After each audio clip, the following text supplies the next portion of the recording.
ವಿದ್ಯಾರ್ಥಿಗಳೇ, ನಿಮಗೆ ಈಗಾಗಲೇ ನಾನು ಯಕ್ಷ ಪ್ರಶ್ನೆಯ 2 ವಿಡಿಯೋಗಳನ್ನು ಕಳಿಸಿದ್ದೆ.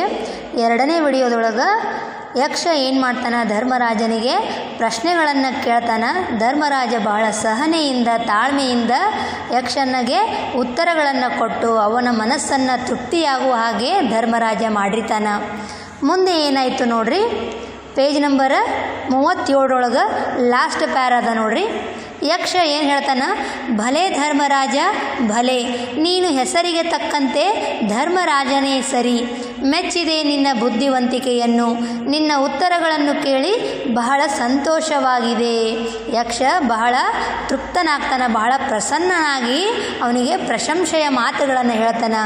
ಭಲೆ ಧರ್ಮರಾಜ ಭಲೆ. ನಾವು ಈಗ ಯಾರಾದರೂ ನೀವೇ ನೋಡ್ರಿ, ಸ್ಕೂಲ್ನೊಳಗೆ ಆನ್ಸರ್ ಥಟ್ ಅಂತ ಆನ್ಸರ್ ಮಾಡಿದ್ರಿ, ವೇಗವಾಗಿ ಉತ್ತರಗಳನ್ನು ಕೊಟ್ರಿ ಅಂದ್ರೆ ಶಿಕ್ಷಕರು ನಿಮಗೆ ಶಭಾಷ್ ಬೇಷ್ ಅಂತ ಹೇಳ್ತಾರಲ್ಲ, ಅದೇ ರೀತಿ ಯಕ್ಷನು ಏನು ಮಾಡ್ತಾನೆ, ಧರ್ಮರಾಜನಿಗೆ ಭಲೆ ಭಲೆ, ನೀನು ಬಹಳ ಸರಿಯಾಗಿ ಉತ್ತರವನ್ನು ಕೊಟ್ಟೆ, ಹೆಸರಿಗೆ ತಕ್ಕಂತೆ ನೀನು ಧರ್ಮರಾಜನೇ ಸರಿ. ಯಾಕಂದ್ರೆ ಅವ ಇಲ್ಲಿ ಧರ್ಮದಿಂದ ನ್ಯಾಯದಿಂದ ಉತ್ತರಗಳನ್ನು ಇಲ್ಲಿ ಆನ್ಸರ್ ಹೇಳುವ ಮುಂದೆ, ಅವನ ಉತ್ತರಗಳನ್ನು ಹೇಳುವ ಮುಂದೆ ಯಾವುದೇ ಪಕ್ಷಪಾತವನ್ನು ಮಾಡಿರಂಗಿಲ್ಲ, ಭಾಳ ಸರಿಯಾಗಿ ಉತ್ತರಗಳನ್ನು ಹೇಳಿರ್ತಾನೆ. ಅದಕ್ಕೆ ಯಕ್ಷ ಏನು ಹೇಳ್ತಾನೆ, ನೀನು ಹೆಸರಿಗೆ ತಕ್ಕಂಗೆ ಧರ್ಮರಾಜನೇ ಅದಿ ನೀನು ಅಂತೇಳಿ ಹೇಳ್ತಾನೆ.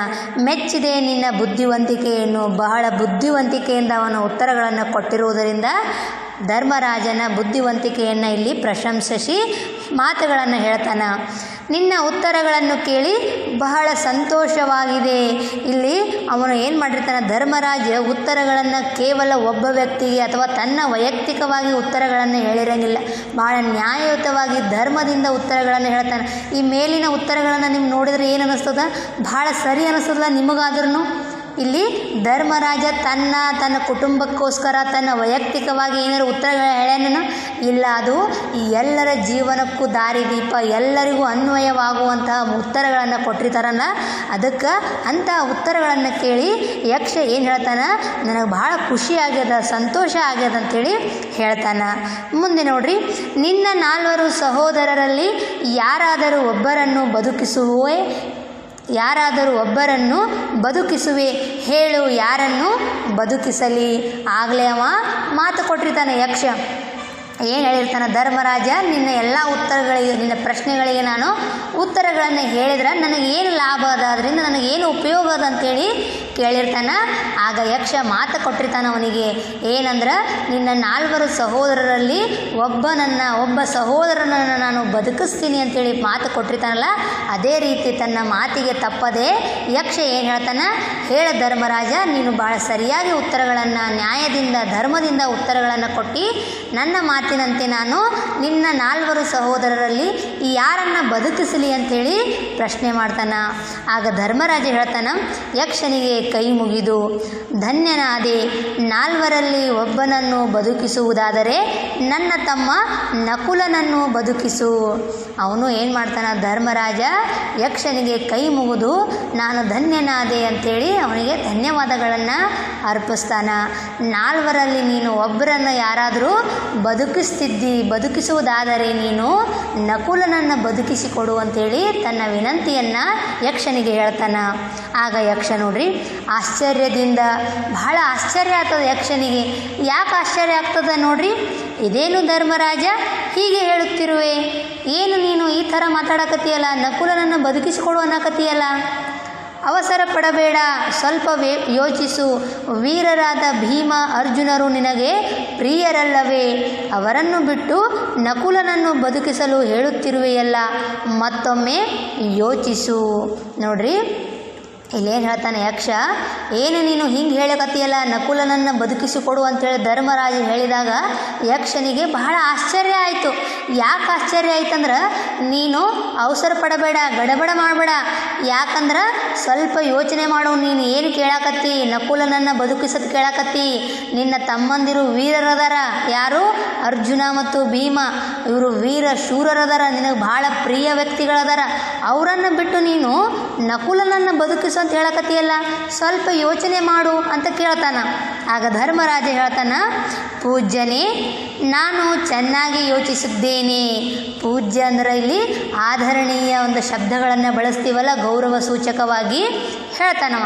ಪೂಜ್ಯನೇ, ನಾನು ಬಹಳ ಯೋಚನೆ ಮಾಡೀನಿ, ಚೆನ್ನಾಗಿ ನಾನು ಯೋಚನೆ ಮಾಡೀನಿ. ನನಗೆ ಇಬ್ಬರು ತಾಯಂದಿರು, ಕುಂತಿ ಮತ್ತು ಮಾದ್ರಿ. ಕುಂತಿಯ ಮಕ್ಕಳಲ್ಲಿ ನಾನು ಜೀವಂತವಾಗಿರುವೆ. ಈಗ ಮಾದ್ರಿಯ ಮಕ್ಕಳಲ್ಲಿ ಒಬ್ಬನಾದ ನಕುಲನನ್ನು ಬದುಕಿಸಿಕೊಳ್ಳುವುದು ನ್ಯಾಯವಲ್ಲವೇ? ನೀನೇ ಹೇಳು. ಪುನಃ ಧರ್ಮರಾಜ ಯಕ್ಷನಿಗೆ ಪ್ರಶ್ನೆ ಮಾಡ್ತಾನೆ. ಏನು ಪ್ರಶ್ನೆ ಮಾಡ್ದಂದ್ರೆ, ನಾನು ಬಹಳ ಸರಿಯಾಗಿ ಯೋಚನೆಯನ್ನು ಮಾಡೀನಿ. ನನಗೆ ಇಬ್ಬರು ತಾಯಂದಿರು, ಪಾಂಡುಪುತ್ರರಿಗೆ ಇಬ್ಬರು ತಾಯಂದಿರಲ್ಲ, ಒಬ್ಬಳು ಕುಂತಿ, ಇನ್ನೊಬ್ಬಳು ಮಾದ್ರಿ.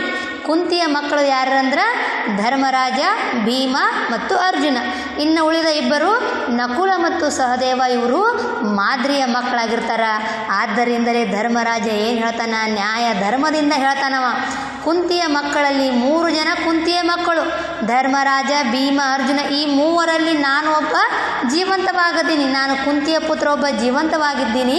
ಅದೇ ರೀತಿ ಮಾದ್ರಿಯ ಮಕ್ಕಳಲ್ಲಿ ಒಬ್ಬರು ಜೀವಂತವಾಗಿರಬೇಕಲ್ಲ, ಆದ್ದರಿಂದ ನೀನು ನಕುಲನನ್ನು ಬದುಕಿಸಿಕೊಡುವುದೇ ಬಹಳ ಸರಿ ಅಂತ ಹೇಳಿ, ಅದೇ ನ್ಯಾಯ ಅಂತೇಳಿ ಯಕ್ಷನಿಗೆ ಹೇಳ್ತಾನ.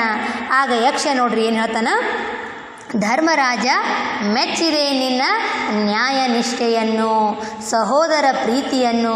ನಕುಲನೊಬ್ಬನೇ ಏಕೆ, ನಿನ್ನ ಎಲ್ಲ ತಮ್ಮಂದಿರು ಬದುಕಲಿ.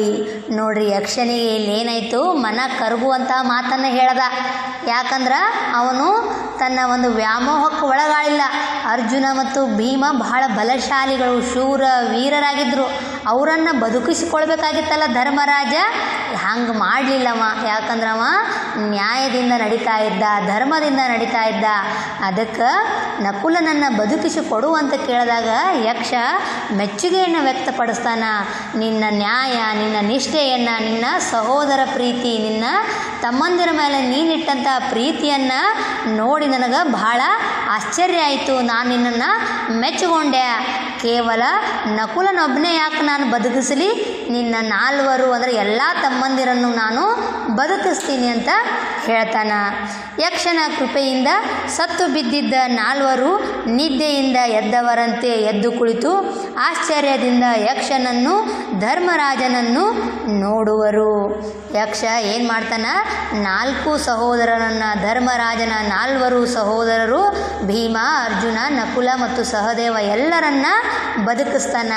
ಆ 4 ಏನು ಮಾಡ್ತಾರಂದ್ರೆ, ಈ ಮಲ್ಕೊಂಡವ್ರು ಹೆಂಗೆ ಹೇಳ್ತಾರಲ್ಲ ಅದೇ ಥರ 4 ಏನು ಮಾಡ್ತಾರೆ, ಎದ್ದು ಕೂತು ಒಮ್ಮೆ ಧರ್ಮರಾಜನನ್ನು, ಇನ್ನೊಮ್ಮೆ ಯಕ್ಷನನ್ನು ಅವರು ನೋಡ್ತಾರ. ಆಗ ಧರ್ಮರಾಜ ನೋಡ್ರಿ ಏನು ಹೇಳ್ತಾನ, ಕೃತಾರ್ಥನಾದಿ ದೇವ. ಕೃತಾರ್ಥ ಅಂದ್ರೆ ಇಲ್ಲಿ ಧನ್ಯತೆಯ ಭಾವನೆಯನ್ನು ವ್ಯಕ್ತಪಡಿಸುವುದು. ಕೃತಾರ್ಥನಾದೆ ದೇವ, ನಾನು ಕೃತಾರ್ಥನಾದೆ. ನೀನು ಸಾಮಾನ್ಯ ಯಕ್ಷನಲ್ಲ, ಯಾರೋ ದೇವತೆಯೇ ಆಗಿರಬೇಕು. ದಯವಿಟ್ಟು ನಿನ್ನ ನಿಜ ರೂಪವನ್ನು ತೋರಿಸು. ಧರ್ಮರಾಜನಿಗೆ ಗೊತ್ತಾಯಿತು, ನೀನು ಸಾಮಾನ್ಯ ಯಕ್ಷನಲ್ಲ. ಧನ್ಯತೆಯಿಂದ ಹೇಳ್ತಾನ, ನಿನ್ನನ್ನು ನೋಡಿ ನಾನು ಧನ್ಯನಾದೆ ಅಂಥೇಳಿ ಹೇಳ್ತಾನ. ನೀನು ಸಾಮಾನ್ಯ ಯಕ್ಷನಲ್ಲ, ನೀನು ಯಕ್ಷ ಅಂದ್ರೆ ನೀವು ಹೇಳಿನಿ ದೇವತೆಗಳಲ್ಲಿ ಒಂದು ವರ್ಗ ಅಂತ ಹೇಳಿನಿ. ನೀನು ಯಾವುದೋ ಒಂದು ಸಾಮಾನ್ಯ ದೇವತೆ ಅಲ್ಲ, ದೇವತೆಯ ಒಂದು ವರ್ಗ ಅಲ್ಲ, ಯಾರೋ ನೀನು ದೇವರೇ ಆಗಿರಬೇಕು. ದಯವಿಟ್ಟು ನಿನ್ನ ನಿಜ ಸ್ವರೂಪ ಏನದ, ನಿನ್ನ ನಿಜ ರೂಪ ಏನದ ಅದನ್ನು ನಮಗೆ ತೋರಿಸು ಅಂಥೇಳಿ ಅವನಲ್ಲಿ ಮನವಿ ಮಾಡ್ತಾನ, ಪ್ರಾರ್ಥನೆಯನ್ನು ಮಾಡ್ಕೋತಾನ. ಆಗ ಯಕ್ಷ ಹೇಳ್ತಾನ, ಹೌದು ಧರ್ಮರಾಜ, ನಾನು ಯಕ್ಷನಲ್ಲ. ಯಕ್ಷ ಒಪ್ಕೋತಾನ, ಗೊತ್ತಾಗ್ಬಿಟ್ಟಿರ್ತದ. ಆಗಲೇ ಧರ್ಮರಾಜನಿಗೆ ಯಕ್ಷ ಯಾರನ್ನುವುದು ಒಬ್ಬ ದೇವತೆನೇ ಅದೀನಿ, ನಮ್ಮನ್ನು ಪರೀಕ್ಷೆ ಮಾಡ್ಲಿಕ್ಕೆ ಬಂದಿರಬಹುದು ಅಂತ ತಿಳ್ಕೊಂಡು ಹೇಳಿರ್ತಾನ. ಅದಕ್ಕೆ ಯಕ್ಷನು ಏನು ಹೇಳ್ದ, ಹೌದು ಧರ್ಮರಾಜ, ನಾನು ಸಾಮಾನ್ಯ ಯಕ್ಷನಲ್ಲ ಅಂಥೇಳಿ ಏನು ಹೇಳ್ತಾನೆ ನೋಡ್ರಿ ಮುಂದೆ. ನಿನ್ನ ತಂದೆ ಯಮಧರ್ಮ. ಆ ಯಕ್ಷದ ರೂಪದಲ್ಲಿದ್ದಂಥ ದೇವರು ಯಾರಾಗಿರ್ತಾರ, ಯಮಧರ್ಮ ಆಗಿರ್ತಾನ. ಹೌದು, ನಾನು ಯಕ್ಷ ಅಲ್ಲ, ನಿನ್ನ ತಂದೆ ಯಮಧರ್ಮ ಅದೀನಿ ಅಂಥೇಳಿ ಹೇಳ್ತಾನ. ನಿನ್ನನ್ನು ಪರೀಕ್ಷಿಸಲು ಬಂದಿದ್ದೆ. ಪರೀಕ್ಷೆ ಅಂದ್ರೆ ಟೆಸ್ಟ್ ಮಾಡಲಿಕ್ಕೆ ನೀನು ಯಾವ ಥರ ಅದಿ, ನಿನ್ನ ನ್ಯಾಯ ಧರ್ಮ ಎಂಥದ್ದು, ನಿನ್ನ ಸಹೋದರ ಪ್ರೀತಿ ಅಂಥದ್ದು, ನೀ ಸ್ವಾರ್ಥಿ ಅದೀಯೋ ನಿಸ್ವಾರ್ಥಿ ಅದೀಯೋ ಅಂಥೇಳಿ ನಿನ್ನನ್ನು ಪರೀಕ್ಷೆ ಮಾಡಲಿಕ್ಕೆ ನಾನು ಬಂದೀನಿ ಅಂತ ಹೇಳ್ತಾನೆ. ನಿನ್ನ ಧರ್ಮ ಪ್ರಜ್ಞೆ ನ್ಯಾಯ ನಿಷ್ಠೆ ಸೋದರ ಪ್ರೇಮದಿಂದ ಸಂತುಷ್ಟನಾಗಿದ್ದೇನೆ. ಅವನು ಯಕ್ಷ ಏನು ಮಾಡಿರ್ತಾನೆ, ಕೇವಲ ಒಂದರ ಬಗ್ಗೆ ಪ್ರಶ್ನೆ ಕೇಳಿರಂಗಿಲ್ಲ, ಎಲ್ಲದರ ಬಗ್ಗೆ ಅವನ ನ್ಯಾಯ ಅವನ ಧರ್ಮ ಅವನ ಸಹೋದರ ಪ್ರೀತಿಯನ್ನು ಪರೀಕ್ಷೆ ಮಾಡಲಿಕ್ಕೆ ಎಲ್ಲ ಥರದ ಪ್ರಶ್ನೆಗಳನ್ನು ಕೇಳಿರ್ತಾನಲ್ಲ, ಆ ಎಲ್ಲ ಉತ್ತರಗಳಿಂದ ಯಕ್ಷ ಏನು ಹೇಳ್ತಾನೆ, ನಾನು ಭಾಳ ಪ್ರಸನ್ನ ಆಗೀನಿ, ಸಂತುಷ್ಟನಾಗೀನಿ, ತೃಪ್ತಿಯಾಗಿ ನಾನು ಅಂತ ಹೇಳ್ತಾನೆ. ಸಹೋದರರೆಲ್ಲರೂ ಯಕ್ಷನಿಗೆ ನಮಸ್ಕರಿಸುವರು. ಆ ಎಲ್ಲರೂ 5 ಜನರು ಏನಿರ್ತಾರಲ್ಲ ಎಲ್ಲರೂ ಯಕ್ಷನಿಗೆ ನಮಸ್ಕಾರವನ್ನು ಮಾಡ್ತಾರ. ಆಗ ಧರ್ಮರಾಜ ನೋಡ್ರಿ ಮತ್ತೆ ಏನು ಹೇಳ್ತಾನೆ, ಧನ್ಯನಾದೆ ತಂದೆ ಧನ್ಯನಾದೆ, ನಿನ್ನ ದರ್ಶನದಿಂದ ನನ್ನ ಜೀವನ ಪಾವನವಾಯಿತು. ಯಾಕಂದರೆ ದೇವರನ್ನು ಪ್ರತ್ಯಕ್ಷವಾಗಿ ಕಂಡಿರ್ತಾರಲ್ಲ ಎಲ್ಲರೂ, ಅದಕ್ಕೆ ಧರ್ಮರಾಜ ಹೇಳ್ತಾನೆ, ನಾನು ನಿನ್ನನ್ನು ನೋಡಿ ಬಹಳ ಧನ್ಯನಾದೆ ಅಂತ ಹೇಳ್ತಾನೆ. ನಿನ್ನ ದರ್ಶನದಿಂದ ಅಂದ್ರೆ ನಿನ್ನ ನಿಜ ರೂಪವನ್ನು ನೋಡಿ ನನ್ನ ಜೀವನ ಪಾವನವಾಯಿತು. ಪಾವನ ಅಂದ್ರೆ ಪವಿತ್ರವಾಯಿತು ಅಂಥೇಳಿ ಹೇಳ್ತಾನೆ. ಆಗ ಯಕ್ಷ ನೋಡ್ರಿ, ನಿಮಗೆಲ್ಲರಿಗೂ ಶುಭವಾಗಲಿ, ಜಯಶಾಲಿಗಳಾಗಿ ಕೀರ್ತಿವಂತರಾಗಿ ಬಾಳಿ. ಲಾಸ್ಟ್ ಏನು ಮಾಡ್ತಾನೆ ಯಕ್ಷ, ತನ್ನ ನಿಜ ರೂಪವನ್ನು ತೋರಿಸಿ ಎಲ್ಲರಿಗೂ ಆಶೀರ್ವಾದವನ್ನು ಮಾಡ್ತಾನೆ. ನಿಮ್ಮೆಲ್ಲರಿಗೂ ಶುಭವಾಗಲಿ, ನಿಮಗೆ ಒಳ್ಳೆಯದಾಗಲಿ, ನೀವು ಜಯಶಾಲಿಗಳಾಗಿ ಅಂದರೆ ಎಲ್ಲೇ ಹೋದರೂ ನಿಮಗೆ ಜಯ ಸಿಗಲಿ, ನೀವು ಜಯಶಾಲಿಗಳಾಗಿ ನಿಮ್ಮ ಜೀವನ ಏನಾಗಲಿ ಹಸನಾಗಿರಲಿ. ಆಮೇಲೆ ಕೀರ್ತಿವಂತರಾಗಿ ಬಾಳಿ ಅಂದರೆ ನಿಮ್ಮ ಹೆಸರು ಎಲ್ಲ ಕಡೆ ಹಬ್ಬಲಿ ಹರಡಲಿ, ನೀವು ಕೀರ್ತಿವಂತರಾಗಿ ಬಾಳ್ರಿ ಅಂತೇಳಿ ಆಶೀರ್ವಾದ ಮಾಡಿ ಯಕ್ಷ ಏನು ಮಾಡ್ತಾನೆ, ಹೋಗ್ತಾನ. ನೋಡ್ರಿ, ಇದಿಷ್ಟು ಯಕ್ಷ ಪ್ರಶ್ನೆಯ ಒಂದು ವಿವರಣೆ. ಇದರಲ್ಲಿ ನಿಮಗೇನಾದರೂ ಸಂಶಯಗಳಿದ್ದಂದ್ರೆ ದಯವಿಟ್ಟು ಕೇಳಿರಿ. ಧನ್ಯವಾದಗಳು.